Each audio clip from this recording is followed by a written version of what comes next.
The Queen, her gold carriage alone is made of 4 tons of solid gold, worth over $370 billion at today's gold prices.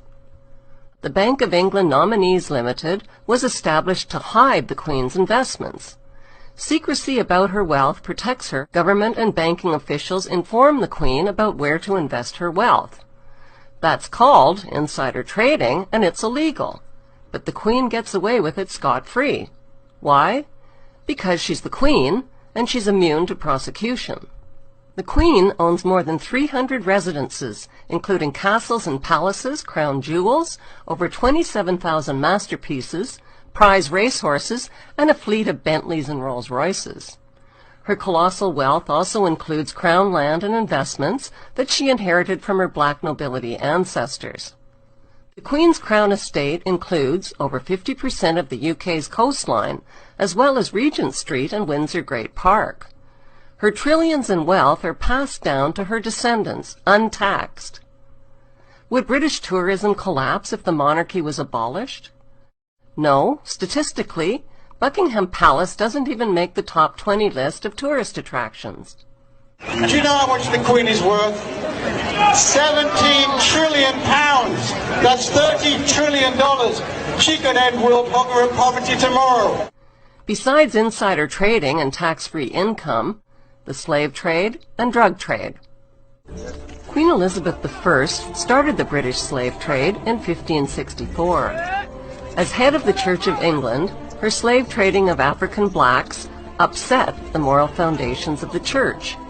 Queen Elizabeth II is now head of the Church of England. 200 years after the slave trade was abolished, the Church was pressured into confessing its horrific crimes and apologizing for profiting from the African slave trade. At first, the Queen and the Church only admitted to owning slaves and plantations, but the public soon discovered that the Church had given their blessing to something far worse. The Church had approved the beating, mutilation, rape, kidnapping, and murder of tens of millions of Africans by declaring that Africans had no soul. This gave the Church a divine license to profit from their diabolical crimes. Even more lucrative than Queen Elizabeth's slave trade was Queen Victoria's drug trade. Opium was grown and manufactured in the British-owned opium factories of British India. China banned the importation of opium, but once the British monarch secured a drug trade monopoly, over 17,000 illegal chests of opium worth millions were forced onto the Chinese population. The British waged 3 drug wars on China to force them to pay for the illegally imported opium. China's emperor didn't stand a chance against the British East India Company gunboats and Royal Navy. The British destroyed, plundered, looted, and raped their way along the coast of China until there was nothing left to loot or plunder. On August 29, 1842, the Treaty of Nanking forced the Chinese government to pay £15 million to the British merchants to open up its ports to opium trade and to cede Hong Kong to the British. This was the ugly origin of Hong Kong's 155 years as a stolen British Crown colony. There are people who believe that they have a God-given right to rule over others.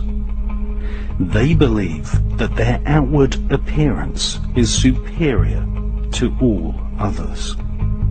They harbor selfish ambitions to be rich and to have power over what they describe as common people. They lie, cheat, steal, strangle, stab and slash their way to power. They believe that their actual willpower, what the British occultist Aleister Crowley described as the will of Thelema, the royal will, must be obeyed. Literally millions of people have been slaughtered at the behest of the royal lust for war. And thousands of people have been assassinated so that demonic dukes and killer queens can reign supreme.